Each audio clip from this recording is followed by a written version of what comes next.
Everyday carry is a common thing. For guys, your keys go in one pocket, your phone in the other, the wallet somewhere else. If you have a jacket with lots of pockets in, then you're winning. Just don't forget where you put your earpods. But the same goes for scuba diving. You can have every dive carry, what you carry on every dive, and where you store them. Hi, all of you awesome scuba divers out there. Welcome to the Scuba Dive Magazine channel, your favorite place for the latest scuba diving news and gear reviews. Today's video is sponsored by online scuba giant SCUBA.com, but more about them later. Yeah, as scuba divers, we often need to bring stuff down with us, only you don't want to just keep it all in your hands. Sometimes it's like dive specific tools that you know that you're going to need on a specific dive. So if you're like search and recovery or you're like lifting something, then you know that you're going to need a lift bag. Otherwise, there's like baseline fundamental stuff that comes down with you on every single dive. Now, ignoring like your regulators, your cylinder and your BCD and that kind of stuff, it's more the stuff that you expect to put in pockets. That this can change like diver to diver, what goes in pockets, and it can even change across training agencies. But I thought it might be handy to know what I bring with me on every single dive, at least open water dives, that may like spark some ideas for you, and maybe even some recommendations from yourselves, because we can always improve. So yeah, let's have a look at like pockets and where to store things. SCUBA.com is your one-stop shop for everything underwater. Whether you're a seasoned scuba diving pro or just starting to explore the wonders of the deep, SCUBA.com has everything that you need. Browse their extensive selection of scuba and snorkeling equipment from leading brands. Find masks, fins, BCDs, wetsuits and regulators and everything else that you need for a comfortable and safe dive. SCUBA.com's team consists of highly trained and experienced professionals who have dived all over the world. Get personalized recommendations for the perfect gear, no matter your diving destination or style. Ready to take the plunge? SCUBA.com offers scuba diving classes from all levels, from beginner open water diver certification to advanced technical diving courses. If you're looking for the ultimate underwater adventure, SCUBA.com curates diving trips around the globe to exotic destinations. Dive into a world of possibilities with SCUBA.com.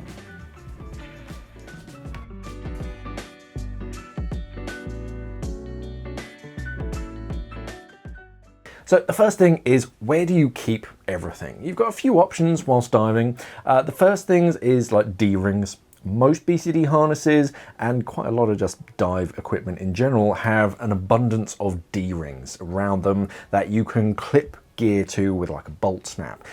The problem with D-rings and clipping things to D-rings is that when you're diving, you're typically horizontal and stuff is going to dangle from you, and then that's just begging to get tangled. I mean, I call them flappy snag hazards because they dangle, they're flappy, and they just snag on things. I much prefer a pocket to stow things inside of because it keeps things much more streamlined and you don't need to worry about dangling things. Some BCDs do have built-in pockets just around like the rib cage. I'm not a huge fan of these personally, only because the opening tends to be quite high up and I struggle to get my hands in them to find things. I much prefer thigh pockets. Thigh pockets are either built into your dry suit. A lot of dry suits have them physically built into them. You can find some wetsuits with pockets as well, but because it's like stretchy neoprene, if you put a lot of heavy stuff in it, it kind of pulls and stretches the neoprene. Or you can buy a pair of tech shorts, which are, that's like just what most people call these kind of thigh pocket shorts. They're just like neoprene shorts that go over the top of your wetsuit or your board shorts. You can just wear them as shorts. You don't have to wear them over a wetsuit. You can even wear them over some dry suits if you get a big enough size. And they give you pockets on usually one or two, hopefully two sides, that you can reach more easily because it's where your hand naturally drops. So I find it a lot easier to grab stuff from a thigh pocket.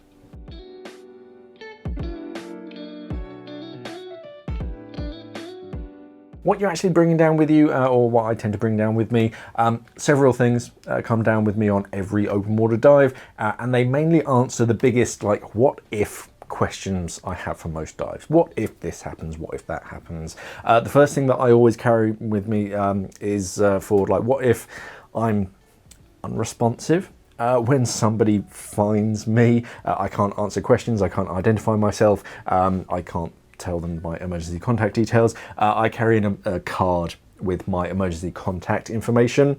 This one in particular is new. The great people at Dive Devil made this up for me, and it has all of my like emergency contact info that I've obviously redacted for the video so you don't call my loved ones. But it's a tough metal plate with my emergency contact information like laser etched onto it, so that, yeah, should the worst happen, and they are going through my things for the right reasons, they'll find my emergency contact information and know who to get in contact with. A backup mask is another popular choice for divers. If you lose a fin or like your dive computer on a dive, it's gonna suck, but you'll still be able to make it back to the surface in relative comfort.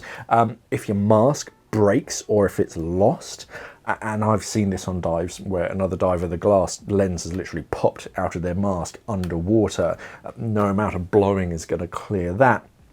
You either have to like squint and endure the salt water in your eyes, or just swap to your convenient backup mask to end the dive. So yeah, a backup mask is always a good idea to bring with you. DSMB and spools are nice to store in pockets so they don't dangle and create drag. Slates and wet notes as well are handy to keep, so on a dive you can write something down, you can communicate with other divers, or like refer to information. If you've got some complicated like compass navigation to do, then you can refer to that during the dive, so that's always nice to keep in a pocket. Cutting devices are nice to have like dotted around your person so that you can carry a variety, because some cutting device styles can be more useful in different situations. So you can have like some cutting shears and a Z cutter or a big like cutter, depending on what you need to cut through, or if you can't reach one because whatever hand is like the thing that's tangled, then hopefully you can reach another. So it's nice to have a few dotted around.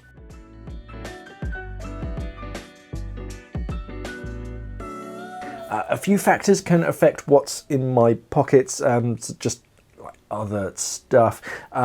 If I'm diving in like open water or confined water, if we're diving in the daytime or at night, the time of day, depending on when and where I'm going diving, it's going to affect what comes down with me in my pockets. So yeah, if I'm diving in open water, then I'll add an emergency beacon and visual aids for being found in open water. DSMBs are lovely to help you get found if you're ever lost at sea, but an electronic beacon is much better at getting found, and a signal mirror as well can help to attract attention of nearby boats. You're not going to need that kind of stuff if you're diving in a lake, for example, so that tends to stay in my kit bag. Not much use at night neither, because yeah, a mirror, that there's not much to reflect, but still keep that emergency beacon. Just bear in mind, it might be nighttime by the time that they start looking for you. So even though you are diving at like just after lunchtime or something, it's still plenty brightness. What's the point in bringing a light? You know what, by the time they're actually looking for you, it might be dark. So think about bringing a backup light as well.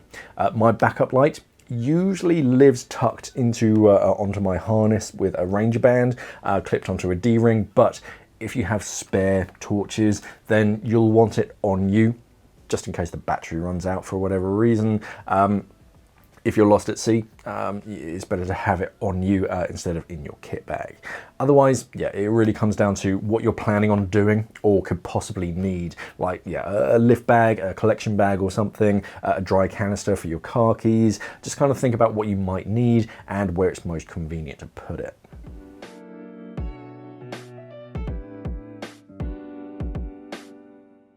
When you have two pockets, you can now start to like organize things a bit more.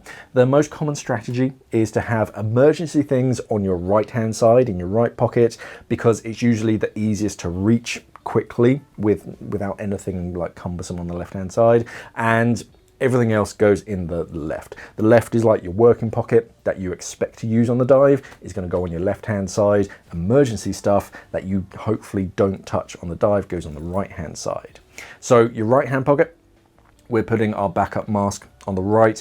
I don't want to be like faffing around blind trying to find it, so it goes in my right hand side because it's unobstructed. Wet notes as well as like slates and things, kept in a flat pocket. You usually find on most thigh pockets they have like sections. They'll have a slim section that goes against your leg and like the main section of the pocket to separate your wet notes from the rest of the contents. I'll often keep a spare spool as well on the right, just in case I fumble my main or I need to use a second for any reason. And that's about it for the actual pocket itself, as far as like what comes down with me on every single dive. The external zipper, I'll keep a cutting device and that emergency contact card so that they can access that relatively easily. On the left, it's really mainly down to my main DSMB and a finger spool to go with it, and usually a spare double ender in the zippered pocket. That's about it for the left, other than space for other dive specific tools that I may need. Most of the stuff that's standardized goes in my right hand pocket. You'll notice that everything gets clipped into place. Everything has a single or a double ender clipped to a bungee inside of that pocket, so that if I'm ever rummaging around and something falls out, it doesn't go very far and I'm not going to lose anything, and I can select that yes, this is what I want, unclip it and then clip it back in and sort of put it away. And after you close your pocket back up, give it a sweep around each side and over the top to make sure that nothing's like poking out. Make sure everything's actually inside of the pocket and it's nice and secure. The last thing that you want is to have it seal back up and then realize that something's dangling out of it, because that can just get caught on things. So just give it a quick sweep just all the way around it and over the top, just to make sure that yeah, everything's in the right place. That's about it for what I usually bring down with me on every single dive. Yeah, the right pocket stays very much the same for every dive. The left one is the really flexible one, but usually it has my DSMB in it because I usually bring at least one on every single dive. But let me know what you bring down with you on every dive, except for like your regulators and everything. We know that you're bringing that. What are you keeping in your pockets, and how do you keep things organized? Are you like right for emergency, or do you do something different? Remember to head over to scuba.com, today's sponsor. If there's something on this list that made you think that you may need, then chances are you'll find it on scuba.com. And of course, give this video an upvote and subscribe to the channel if you're new here. Thank you for watching, everybody, and of course, safe diving.